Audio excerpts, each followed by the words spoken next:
প্রত্যেক নবীকে আল্লাহ অসংখ্য অগণিত মুজিজা দান করেছেন। তার মধ্যে আমার নবী ছাড়া, খুব খেয়াল করবেন, আমার নবী ব্যতীত, আমার নবী ছাড়া অন্য যত নবী আছে ওই নবীদের মধ্যে সবচেয়ে আল্লাহ বেশি মুজিজা দিয়েছেন মুসা নবীকে। আমাদের নবী ছাড়া অন্য নবীদের মধ্যে যাকে বেশি মুজিজা দিয়েছেন, অলৌকিক ক্ষমতার অধিকারী বানাইছেন, তিনি হলেন মুসা। আরো জোরে কোন না কে? মুসা নবীর মুজিজা কয়টা জানেন? মাত্র 9টা। আরো জোরে কোন না কয়টা? আরো জোরে কয়টা? 9টা।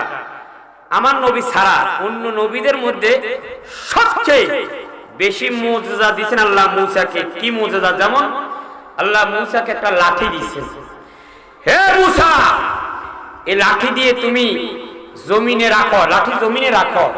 যখন জমিনের মধ্যে রাখতেন অটোমেটিক ভাবে এই লাঠিটা সাপ হয়ে যেত। জোরে বলেন সুবহানাল্লাহ।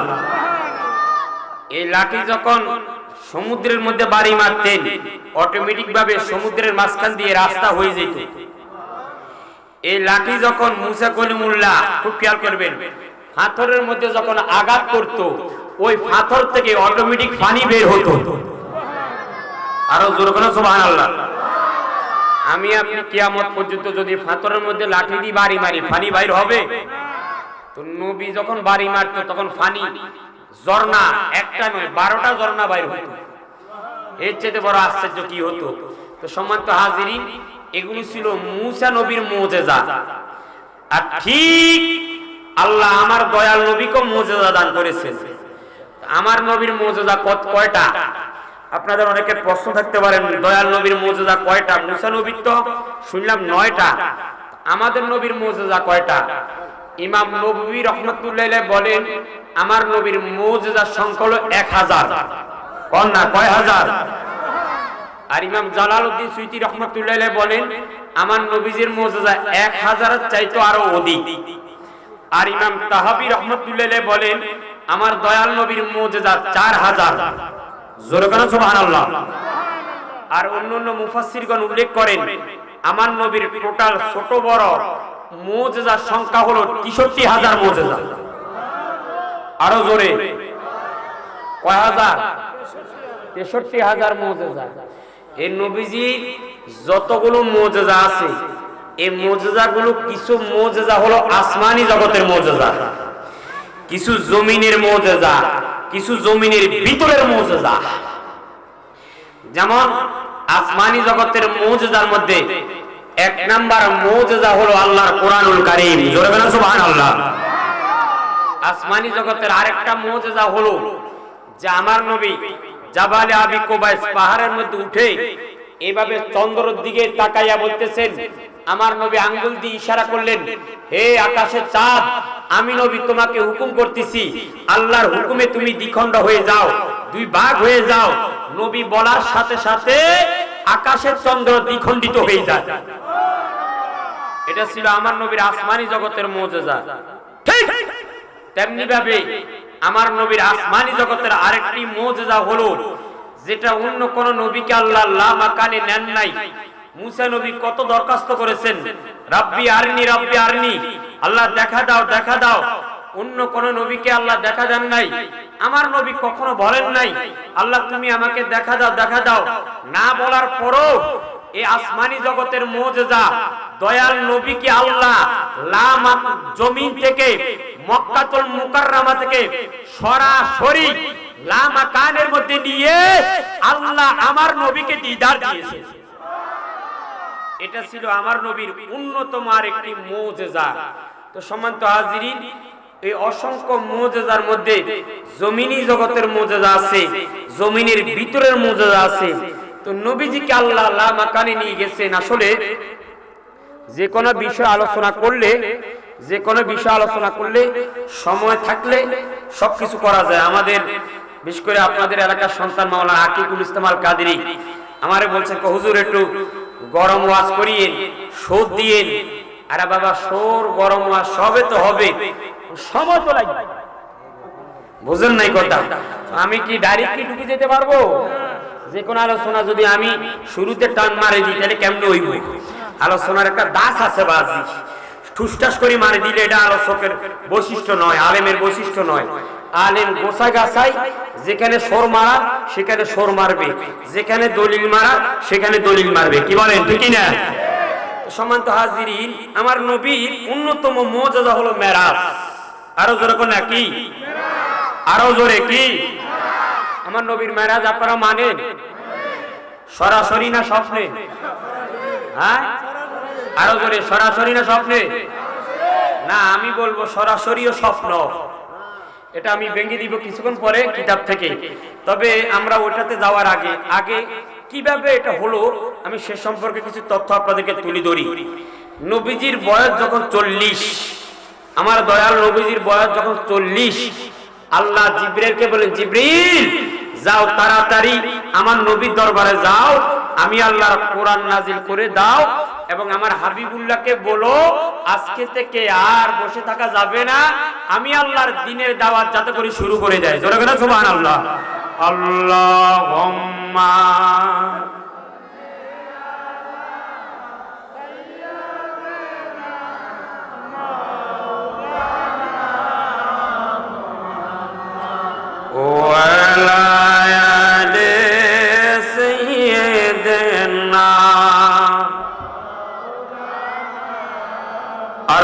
আল্লাহুম্মা, সবাই মাশাআল্লাহ।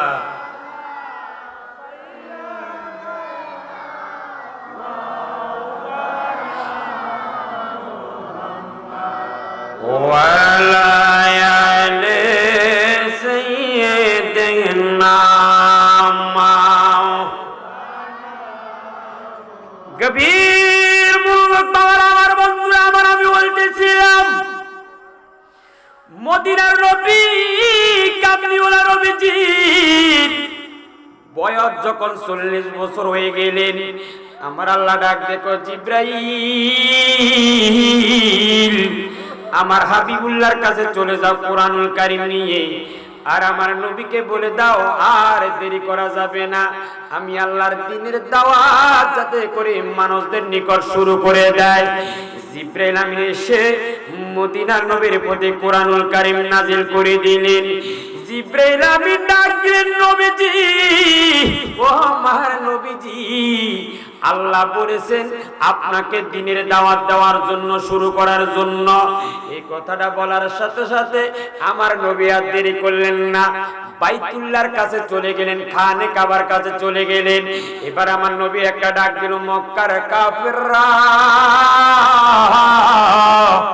হে আবু জাহেল, উতবা সাহেব, ভাই এদিকে আসো। আমার নবী যখন ডাক দিলেন, বড় বড় কাফেররা, মক্কার কাফেররা মক্কা শরীফ হাজির হয়ে যায়। নবী আমার একটা ডাক দিয়া বলে, মক্কার কাফেররা রে, ও মক্কার কাফেররা, তোমরা আমাকে মানো কিনা? তোমরা আমাকে মানো কিনা?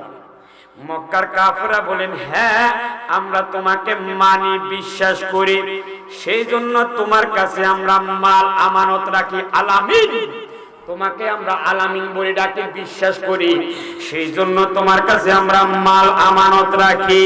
এই কথাটা বলার সাথে সাথে বাবা, এবার আমার নবী ডাক দিয়ে কই, মক্কার কাফেররা, আজকে আমি একটা কথা বলবো, তোমরা মানবে কি না?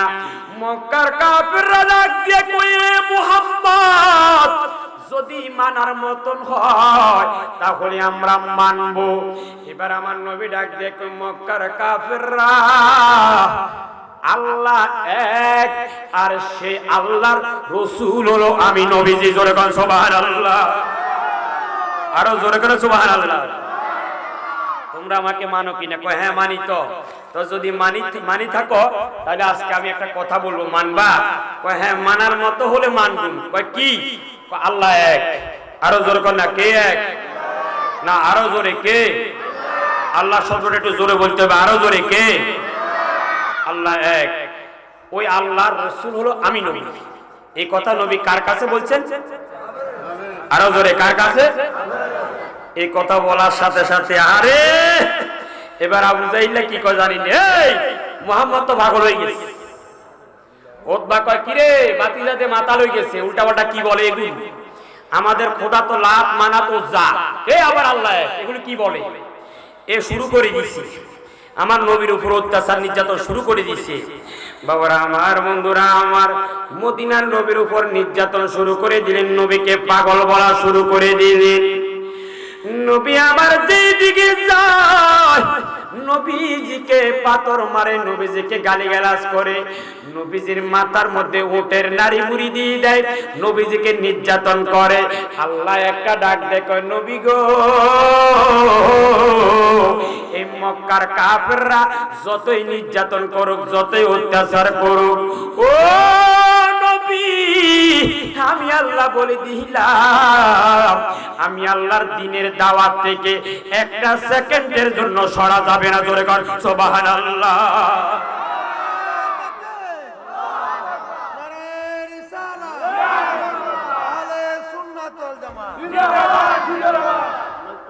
সবাই বলুন মারহাবা।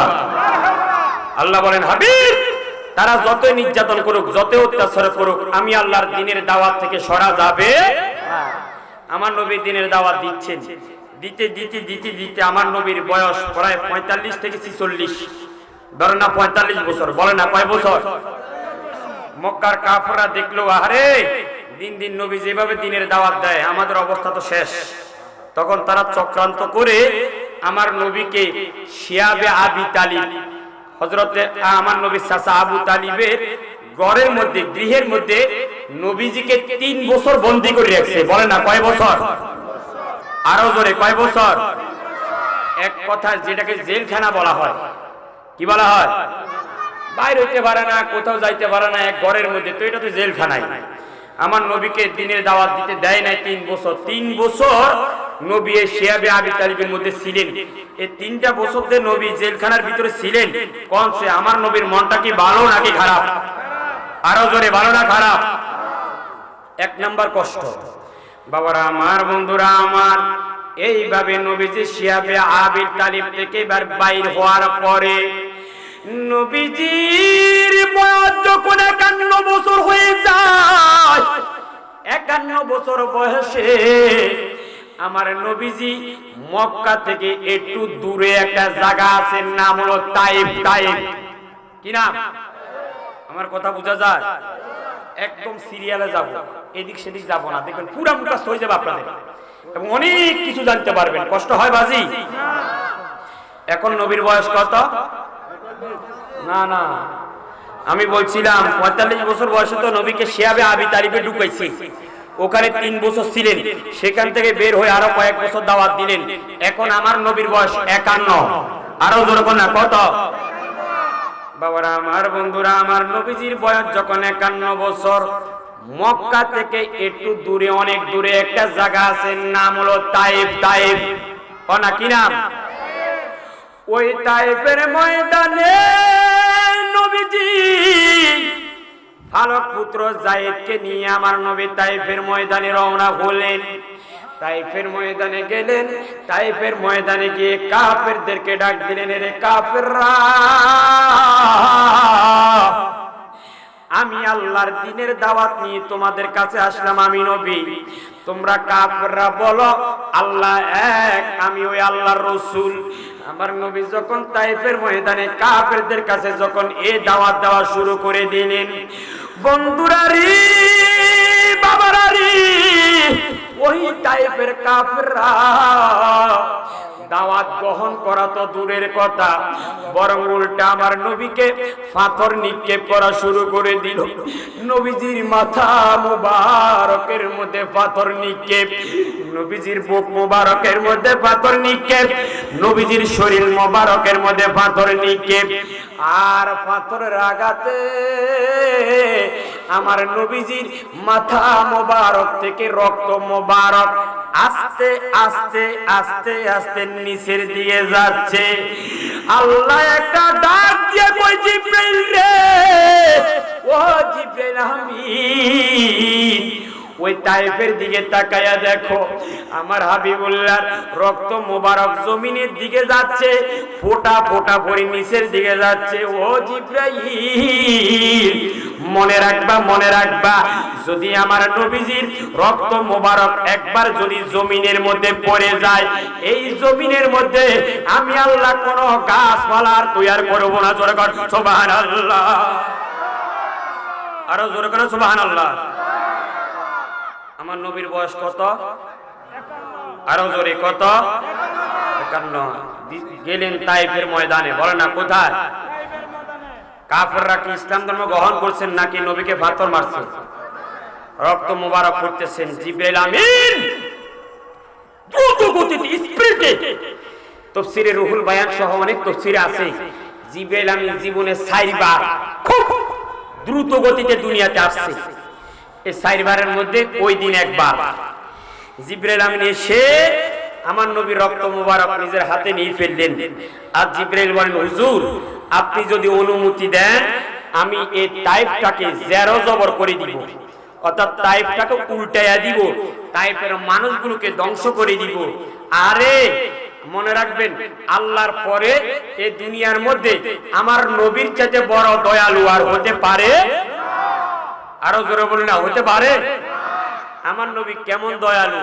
জিবরাইল যখন বলেন, হুজুর আপনি যদি অনুমতি দেন আমি উল্টাইয়া দিই, আমার নবী কয়, না না না না জিবরিল, তাদেরকে ধ্বংস করা যাবে না, তারা অবুঝ, তারা বেবুঝ, তারা বোঝে না।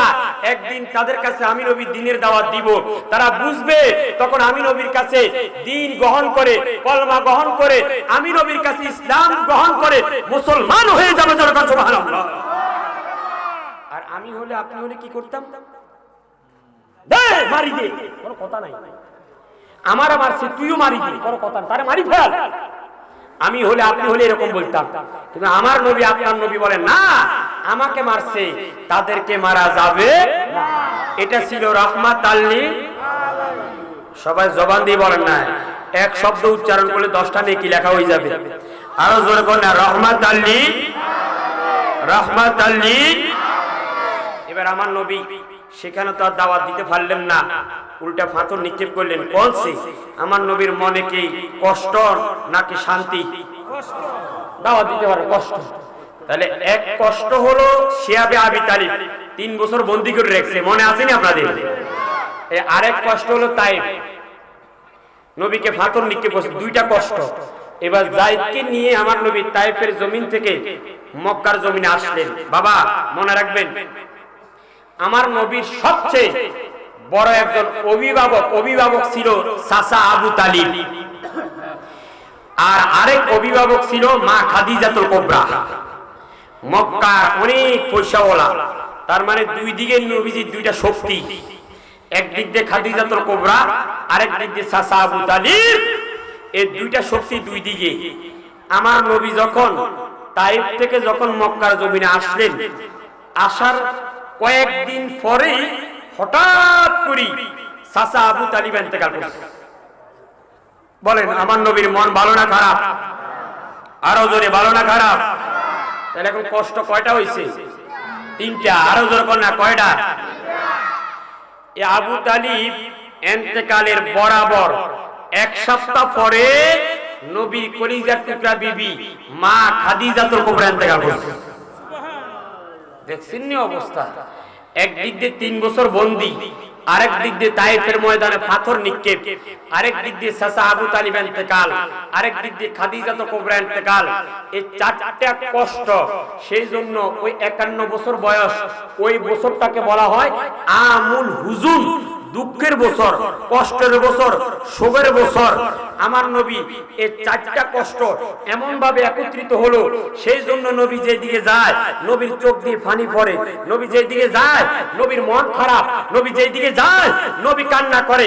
আমি আপনাদের কাছে জানতাম চাই, নবীর চোখ দিয়ে পানি পড়ুক, আমার নবীর চেহারা কালো থাকুক, আমার নবীর মন খারাপ থাকুক, বলেন আমার আল্লাহ কি কখনো পছন্দ করে? আরো জোরে করে দুরূদ শরীফ আল্লাহুম্মা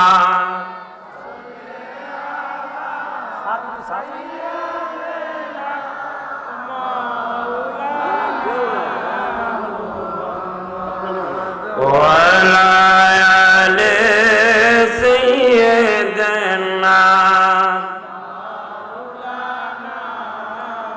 আর জোরে আল্লাহুম্মা জোরে মাশাআল্লাহ।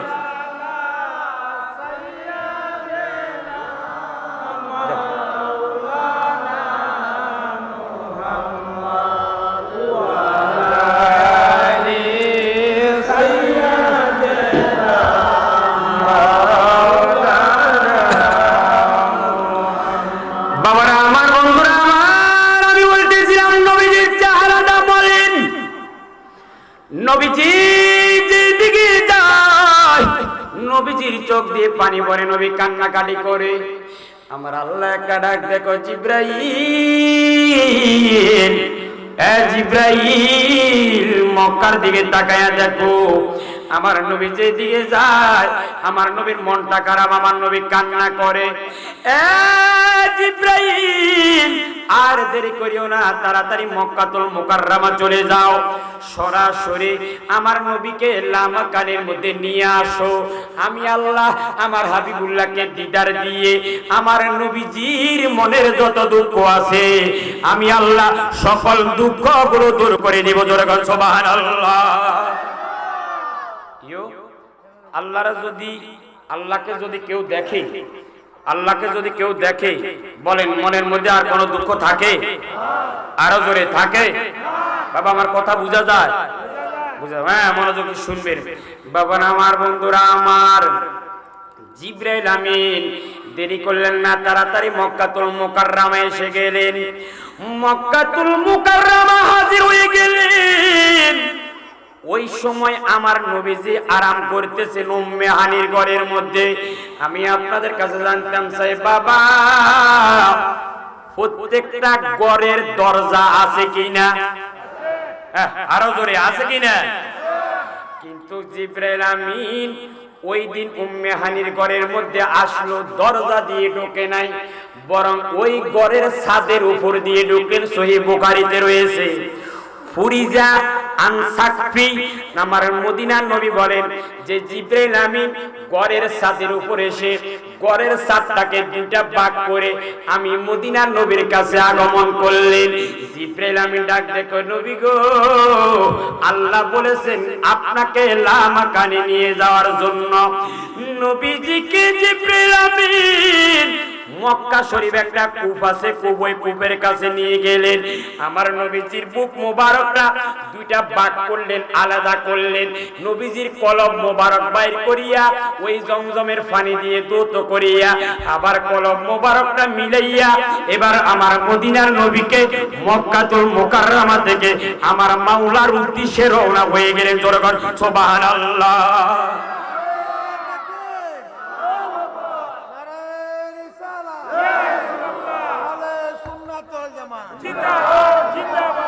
এই রওনা হয়ে গেলেন, যেটা এটাকে একত্রিত ভাবে বলা হয় মেরাজ। আরো জোরে কোন কি বলা হয়? কিন্তু এটা তিনটা নাম আছে। একটা হলো আসরা, আর একটা হলো মেরাজ, আর একটা হলো এরাজ। আল্লাহ কোরআনে বলেন সুবহানাল্লাযী, তিনি সেই পবিত্র সত্তা, আল্লাযী যিনি আসরা সফর করাইছেন বিআবদিহি তার প্রিয় বান্দাকে লাইলাম রাতের কিছু অংশের মধ্যে মিনাল মসজিদিল হারাম ইলাল মসজিদিল আকসা, বাইতুল্লাহ থেকে বাইতুল মুকাদ্দাস পর্যন্ত যাকে রাতের কিছু অংশের মধ্যে সফর করাইছেন তার প্রিয় বান্দাকে। তো আল্লাহ এখানে আসরা বলছেন। আসরা মানে তিনটা ভাগ, জমিনের সফর যেটা বাইতুল্লাহ থেকে বাইতুল মুকাদ্দাস এটাকে বলে আসরা, আর বাইতুল মুকাদ্দাস থেকে সিদরাতুল মুনতাহা পর্যন্ত এটাকে বলা হয় মেরাজ, আর সিদরাতুল মুনতাহা থেকে লামাকান পর্যন্ত এটাকে বলা হয় এরাজ। জোরে বলেন সুবহানাল্লাহ। এবার আসরা শুরু হয়ে গেল। এখন এবার আমি আপনাদের কাছে জানতাম চাই আমার নবীর মেরাজ কি স্বপ্নে নাকি সরাসরি? আরো জোরে বলতে হবে, স্বপ্নে না সরাসরি? এবার আমি বলি যে আপনাদেরকে তাফসীরের দুইটা কিতাবের নাম বলি, আপাতত বেশি আপনারা রাখতে পারবেন না। একটা হলো মাওয়াহিবুল লাদুনিয়া, আল্লামা ইমাম আহমদ কুস্তুলানী রাহমাতুল্লাহ আলাইহি, আর একটা হলো খুব খেয়াল করবেন, একটা হলো মাওয়াহিবুল লাদুনিয়া, আর একটা হলো তাফসীরে রুহুল বায়ান, আল্লামা ইসমাইল হাক্কি রাহমাতুল্লাহ আলাইহি। এই জগৎ বিখ্যাত দুই মুহাদ্দিস উল্লেখ করেন আমার দয়াল নবীর টোটাল মেরাজ হয়েছে ৩৬ বার। আরো জোরে কোন না, কয়বার? সবাই একটু আওয়াজ দিয়ে কথা বলেন, কয়বার? এর মধ্যে 33 বার স্বপ্নে, কোন না 33 বার কি, আর একবার সরাসরি লা মাকানে, একবার সরাসরি কি লা মাকানে। এখানে লা মাকানে যে আমার নবীকে সরাসরি মেরাজ করেছেন, এটার অনেকগুলো দলিল আছে, আমি ছেড়ে দিচ্ছি সময় স্বল্পতার কারণে। সম্মানিত হাজিরিন, এবার আমার নবীকে জিবরাইল আমিন নিয়ে রওনা হয়ে গেলেন, মক্কা থেকে রওনা হয়ে গেলেন, যাচ্ছেন। এখন বুরাক বুরাক বুরাক এটা বারকুন থেকে বারকুন, অর্থাৎ এই তাফসীরের মুফাসসিরগণ বলেন বুরাক চোখ দিয়ে যতটুকু দেখে এতটুকু রাস্তা বুরাক এক কদমে যেতে পারে। জোরে বলেন সুবহানাল্লাহ। আল্লাহুম্মা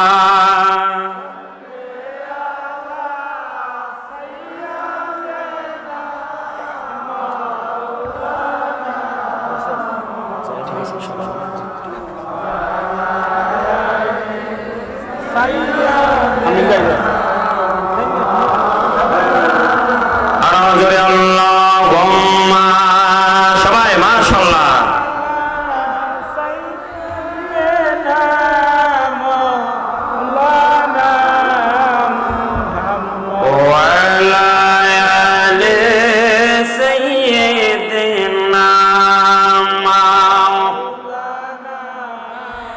বাবারা আমার, বন্ধুরা আমার, আমি বলতেছিলাম জিবরিল আমিন মদিনার নবীকে নিয়ে রওনা হয়ে গেলেন। যাইতে যাইতে যাইতে যাইতে একটা খোলা জায়গার মধ্যে গেলেন।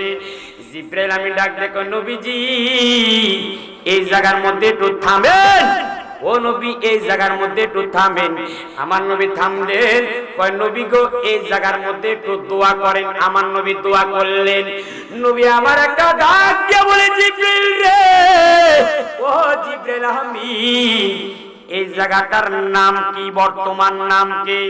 এবার জিবরাইল আমিন ডাক দেখো, নবী গো এই জায়গার বর্তমান নাম হলো ইয়াসরিব। ইয়াসরিব কোন না, কি নাম? সবাই একটু আওয়াজ করেন আরো জোরে, কি নাম? কয় নবীজি হুজুর, বাস ভাই জানো একটু সমস্যা, হুজুর বর্তমান নাম হলো ইয়াসরিব। কয় বর্তমান নাম হলো ইয়াসরিব।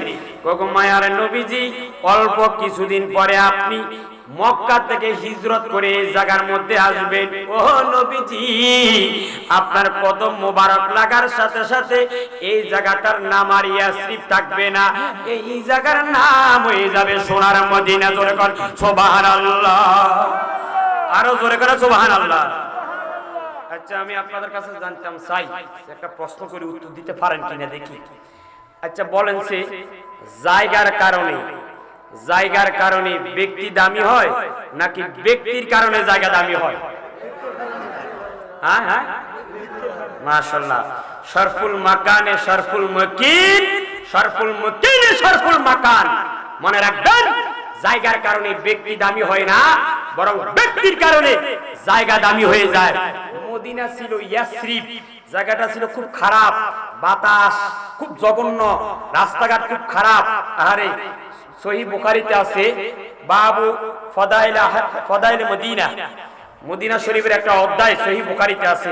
সেখানের মধ্যে আছে যে যখন সিদ্দিক আকবর, হযরত বেলাল সবাইকে নিয়ে যখন আমার নবী মক্কা থেকে হিজরত করে যখন মদিনা গেছেন, এখন মদিনার বাতাস খুব খারাপ ছিল, মদিনার রাস্তা খুব খারাপ ছিল, খানাও এত জুইতে ছিল না।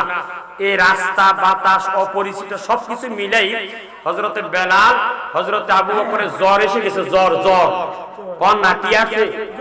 জ্বর। এখন দেখবেন আমাদের দেশে মুরব্বীদের যখন জ্বর আসে এরকম সাদুর গায়ে দিয়ে করেনি। এই সিদ্দিক আকবরের জ্বর, হযরত বেলালের জ্বর এসে গেছে, সাদুর গায়ে দিয়ে হযরত বেলাল সিদ্দিক আকবর বলতেছেন, আহারে মক্কা তোর পরিবেশ কত সুন্দর ছিল, আহারে মক্কা তোর রাস্তা কত সুন্দর ছিল, আহারে মক্কা তোর বাতাস কত সুন্দর ছিল, আহারে মক্কা তোর খাদ্য কত সুন্দর ছিল। আজকে নবীর জন্য, ইসলামের জন্য এমন এক জায়গায় আসলাম যে জায়গার বাতাসের নাই ঠিক, যে জায়গার রাস্তার নাই ঠিক, যে জায়গার খাদ্যর নাই ঠিক। এরকম বলতেছে সাহাবীরা গুনগুন করে, আর আমার মদিনার নবী নিজ কান দিয়ে এই সাহাবীদের কথাগুলো শুনতেছেন। জোরে বলো সুবহানাল্লাহ। আমার নবীর মায়া লাগে গেছে, কন্যা কি লাগছে? সাথে সাথে আমার নবী দুইটা হাত উঠাই দিলেন, আল্লাহ আমি নবী তোমার কাছে দোয়া করতেছি, আল্লাহ আল্লাহ মক্কার চাইতো আল্লাহ এই মদিনার বাতাসকে, আল্লাহ মক্কার চেয়েও মদিনার মাটিকে, আল্লাহ মক্কার চাইতো এই মদিনার পরিবেশকে তুমি পৃথিবীর মধ্যে উত্তম পরিবেশ বানাই দাও। জোরে সুবহানাল্লাহ। আমার নবীর দোয়া কবুল। আরো জোরে কোন নবীর দোয়া কি কবুল? এখনো সারা পৃথিবীর মধ্যে শ্রেষ্ঠ মাটি মদিনার মাটি, সারা পৃথিবীর মধ্যে শ্রেষ্ঠ বাতাস মদিনার বাতাস, সারা পৃথিবীর মধ্যে শ্রেষ্ঠ পরিবেশ মদিনার পরিবেশ একমাত্র আমার নবীর দোয়ার কারণে, ঠিক কি না? এখন আরেকটা জিনিস আপনাদের কাছে জানতাম চাই, আপনাদের ঘরে নামাজ পড়েন ঘরে, আচ্ছা আপনাদের ঘর উত্তম নাকি মসজিদ উত্তম? মসজিদ উত্তম। আরো জোরে কি উত্তম? মসজিদ। আচ্ছা মসজিদে সওয়াব বেশি নাকি খানে কাবাতে সওয়াব বেশি? সওয়াব বেশি। না বোঝানো নাই, এখনো বোঝেন নাই। খানা খাবাতে একটা হলো ঘর থেকে মসজিদ উত্তম, এখন এবার বলেন আপনাদের মসজিদ উত্তম নাকি বাইতুল্লাহ উত্তম? বাইতুল্লাহ উত্তম। আর বাইতুল্লাহ উত্তম নাকি আরশ আজিম উত্তম? তার মানে আপনারা জবাব দিচ্ছেন মাশাআল্লাহ, আপনাদের ঘর থেকে দামি হলো মসজিদ, আর মসজিদ থেকে দামি হলো কি? বাইতুল্লাহ। আর বাইতুল্লাহ থেকে দামি কি? আরশ আজিম। আরো জোরে কোন কি? এতে কি আপনাদের সন্দেহ আছে? এবার আসেন ফতুয়া শামী, পৃথিবীর শ্রেষ্ঠ ফতুয়ার কিতাব আল্লামা জয়নুল আবেদিন শামী রাহমাতুল্লাহ আলাইহি, এই ফতুয়া সকল মুফাসসির মুহাদ্দিস এই ফতুয়ার ব্যাপারে একমত। হে দুনিয়ার মানুষেরা, তোমরা জানো যে খানে কাবার চাইতে মসজিদ থেকে ঘর থেকে মসজিদ উত্তম, মসজিদ থেকে খানে কাবা উত্তম, খানে কাবা থেকে আরশ আজিম উত্তম। হে দুনিয়ার মানুষেরা, জেনে রাখো মদিনাতুল মুনাব্বারা রওজা মুবারকে দয়াল নবীর বডি মুবারক, নবী নয় নবীর বডি মুবারক যে মাটির সাথে লাগানো, ওই মাটিটা মসজিদ নয় বাইতুল্লাহ নয়, খোদার আরশ আজিমের চাইতো হাজার কোটি গুণ দামি। জোরে করে সুবহানাল্লাহ। আরো জোরে করে সুবহানাল্লাহ। নবীর বডি লাগার কারণে যদি মাটি এত দামি হতে পারে, তার মানে বুঝা গেল শরফুল মাকানে শরফুল মকিন, শরফুল মকিনে শরফুল মাকান। জায়গার কারণে ব্যক্তি দামি হয় না, ব্যক্তির কারণে জায়গা দামি হয়ে যায়। মদিনাতুল মুনাব্বারা আমার দয়াল নবীর কারণে দামি। জোরে করে সুবহানাল্লাহ। আল্লাহুম্মা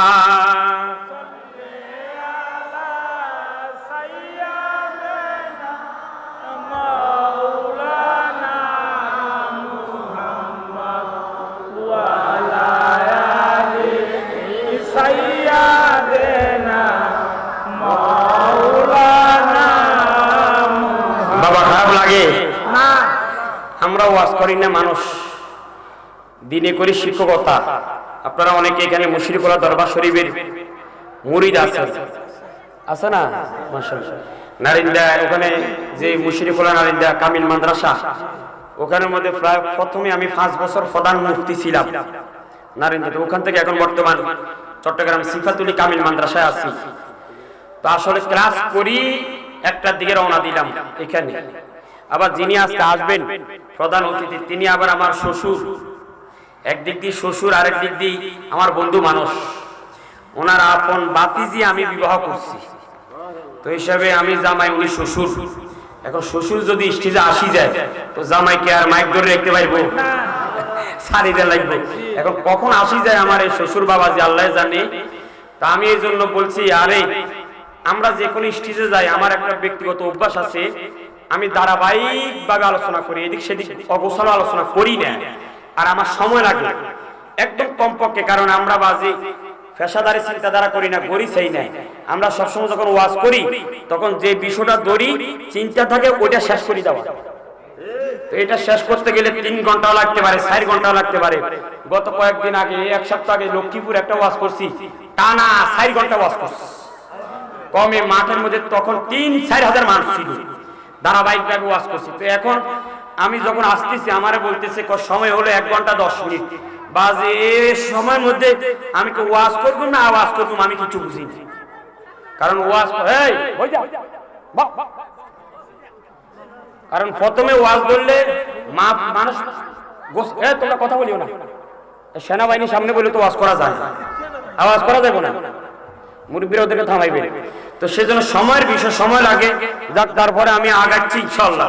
ওই তো আর ভাই কইছে 10:30, মানে আর হাতে আছে 17 মিনিট, 12-17 মিনিট কি ওয়াজ করবো আমি নিজেও জানি না। বহুত দলিল। এখন আমার ছাত্র মাওলানা আপনাদের এলাকার সন্তান আকিকুল ইসলাম বলছে হুজুর দলিল দিন, দলিল আজকে দলিল লাগবে। আরে বাবা, এক একটা বিষয় দলিল শুরু করলে তো 100 দেওয়া যাবে আল্লাহর রহমতে, স্টক তো আছে, কিন্তু সময় তো লাগবে। আমি দলিলের মধ্যে যাইতেই বলতো আগে, না জানি আমি কেমনে সারি করি, জায়গা মতো তো জান লাগবে। যাক, 17 মিনিটে যা পারি পোশা গেছে বলি দিন। আল্লাহ কবুল করুন, আমিন। আল্লাহুম্মা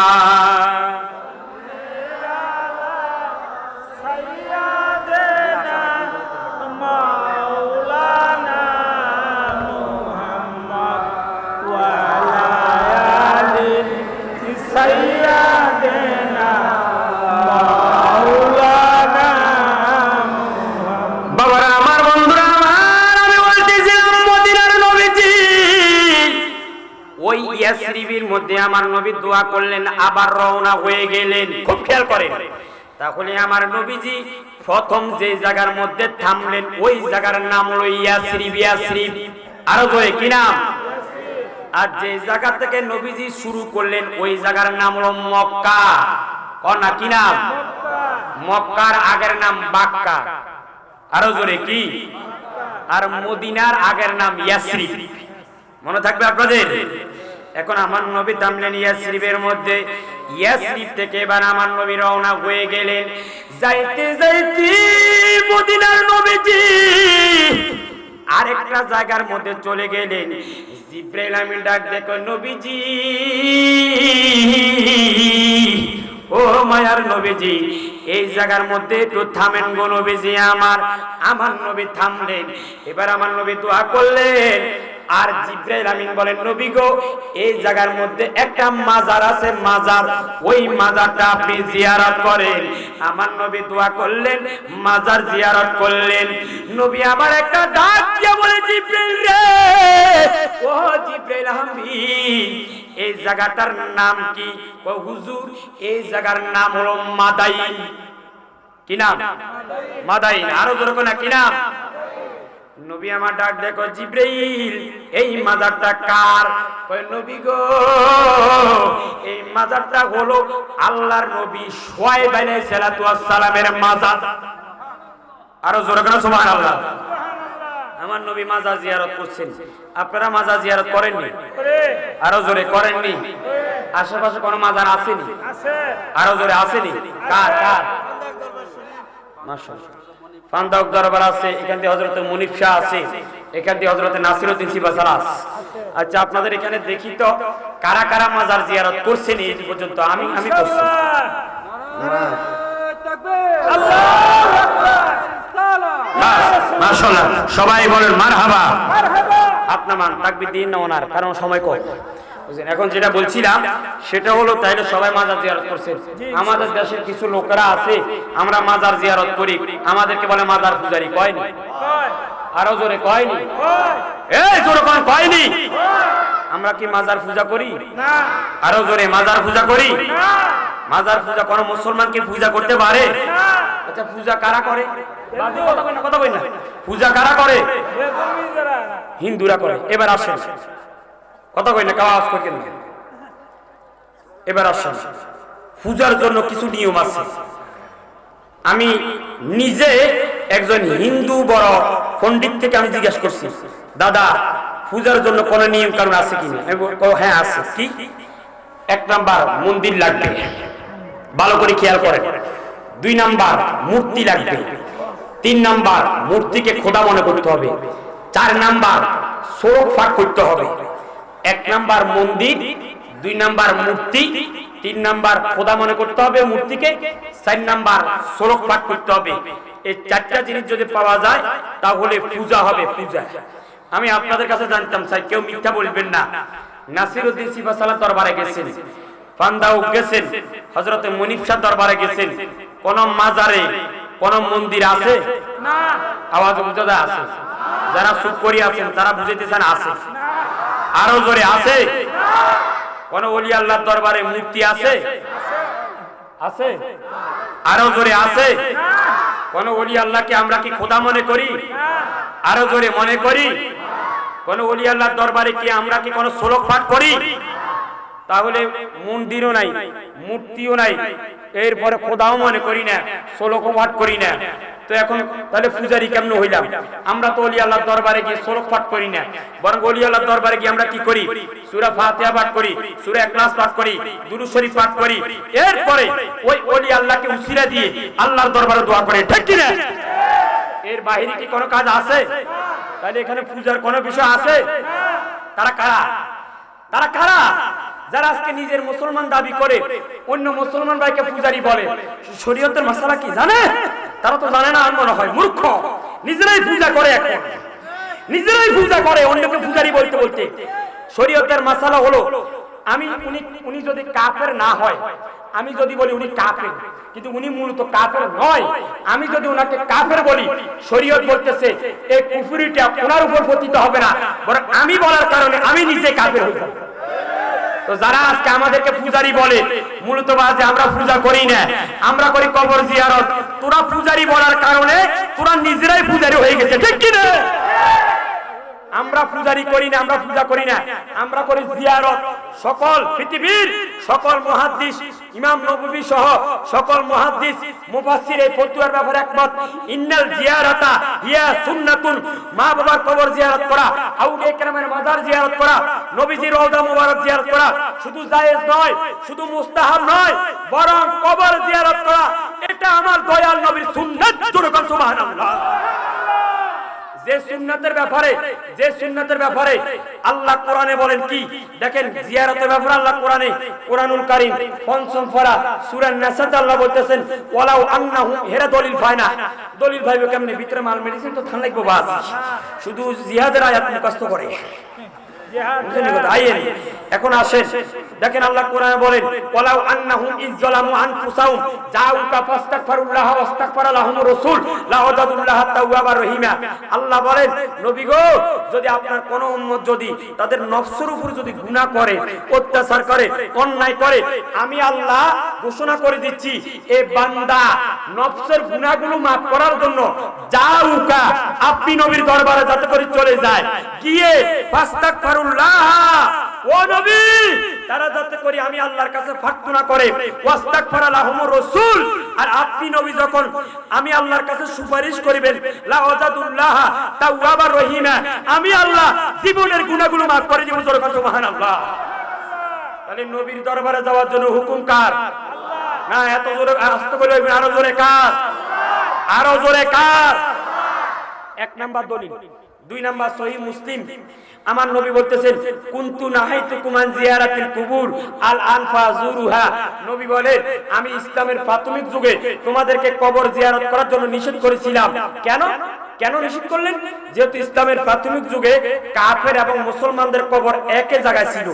পরবর্তীতে যখন কাফের এবং মুসলমানদের কবর যখন আলাদা আলাদা হয়ে গেছে, এবার আমার নবী বলেন আল আনফাজুরুহা, এখন থেকে তোমরা দলবদ্ধভাবে কবর জিয়ারত করো। সুবহানাল্লাহ। ২ নাম্বার দলিল। ৩ নাম্বার সুনানে তিরমিজিতে মা আয়েশা সিদ্দিকা বলতেছেন যে নবীজি আমার সাথে আরাম করতেছেন, হঠাৎ করে আমি দেখলাম ফাকাত রাসূলুল্লাহ সাল্লাল্লাহু আলাইহি ওয়াসাল্লাম লাইলাম, আমি রাতের বেলা নবীজিকে হারিয়ে ফেললাম। ফাখারাস্তু, আমি নবীজিকে অনশন করার জন্য বের হয়ে গেলাম। যাইতে যাইতে যাইতে যাইতে ফাইজা হুয়া বিল বাকি, আমি জান্নাতুল বাকির মধ্যে গেলাম, গিয়ে দেখলাম রাহমাতাল লিল আলামিন সাহাবায়ে কেরামের মাজার জিয়ারত করতেছেন। আরো জোরে বল সুবহানাল্লাহ। সহিহ মুসলিমে বলেন নবী কবর জিয়ারত করো, আর সুনানে তিরমিজিতে নবী নিজে জিয়ারত করতেছেন।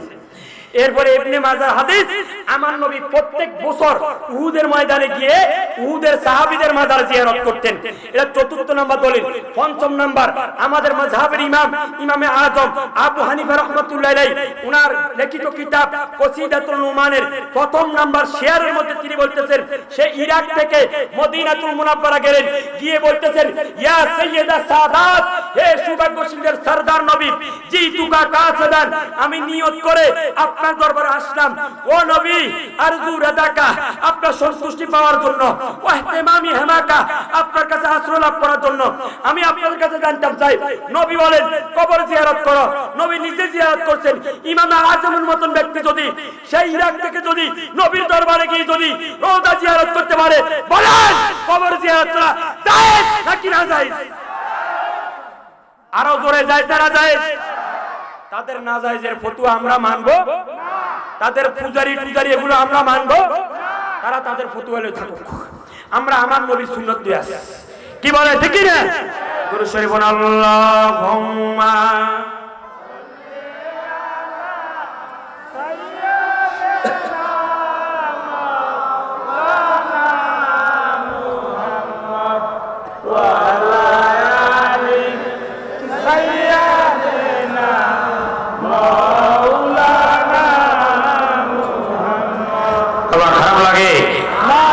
ওয়াজ কোন এখনো শুরু করি নাই ওয়াজ বহুত বাকি আছে মাত্র সামনের দিকে আছি আর কি মুকদ্দমার মধ্যে আছি এখনো মিডিলও যাই নাই ওয়াজ তার মধ্যে যাই নাই এখন আউয়ালের মধ্যে আছি আখেরের মধ্যে কখন যাই মাল্লাই ভালো জানি অসুবিধা নেই হেমি আইও আইলে আমরা ইনশাআল্লাহ সারি দিব কষ্ট হয় তাহলে মহব্বতে দুরূদ শরীফ আল্লাহুম্মা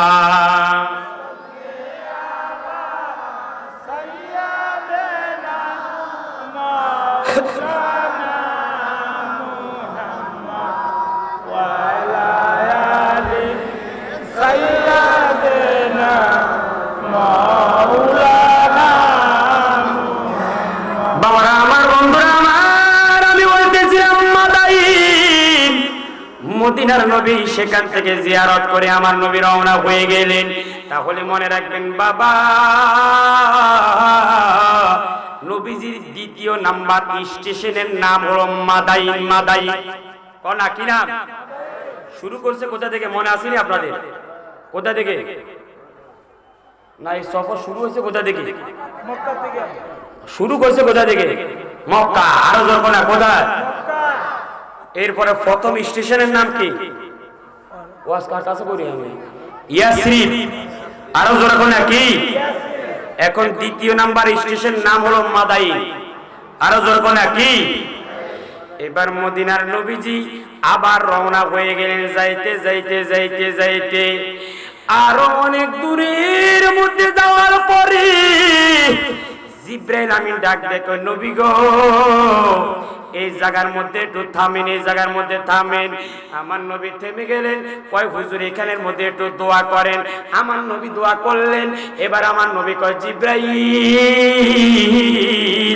এই জায়গাটার নাম কি জিব্রাইল আমিন ডাক দে কই নবীজি এই জায়গাটার নাম হলো বেতেলহাম কোন না কি হাম বাবা একটু আওয়াজ করি কোন কি হাম আমার নবী ডাক দেখো জিব্রাইল এই জায়গাটার ফজিলত কি গুরুত্ব কি ও নবী এই জায়গার মধ্যে আল্লাহর নবী ঈসা রুহুল্লাহ এই জায়গার মধ্যে আগমন করেছেন জোরে কোন মারহাবা আরো জোরে কোন মারহাবা বাবারা আমার বন্ধুরা আমার আমি বলতেছিলাম ওই বেতেলহাম নবীজি দোয়া করার পরে এবার রওনা হয়ে গেলেন যাইতে সহিহ মুসলিমের হাদিস এবং সহিহ ইবনে হিব্বানের কিতাবুল আসরার প্রথম নাম্বার হাদিস আমার নবী বলতেছেন মারাতু ইনদাল কাসিবুল আহমার ফারাইতু মুসা আলাইহিস সালাতু ওয়াস সালাম ইউসাল্লি ফি কবরে এ দুনিয়ার মানুষরা রে আমি মদিনার নবীজি যখন কসিবে আহমর অতিক্রম করে যাচ্ছিলাম কসিবে আহমর কি আহমর কসিবে আহমর মানে লাল পাহাড় আরো যেরকম কি পাহাড় ওই জায়গার মধ্যে মুসা কলিমুল্লাহর মাজার শরীফ জোরে বলেন সুবহানাল্লাহ কার মাজার আরো জোরে কার মাজার বাবা আরেকটা কথা বলি দি মাজার আমরা যে মাজার বলি মাজার মানে কি মাজার হলো এটা ইসমে জরফে মাকান অর্থাৎ যেখানে অধিক পরিমাণ জিয়ারত করা হয় এটাকে মাজার বলে আপনার মা বাবার কবর যদি মানুষ বেশি জিয়ারত করে এটাও মাজার বুঝেন নাই কথা আপনারা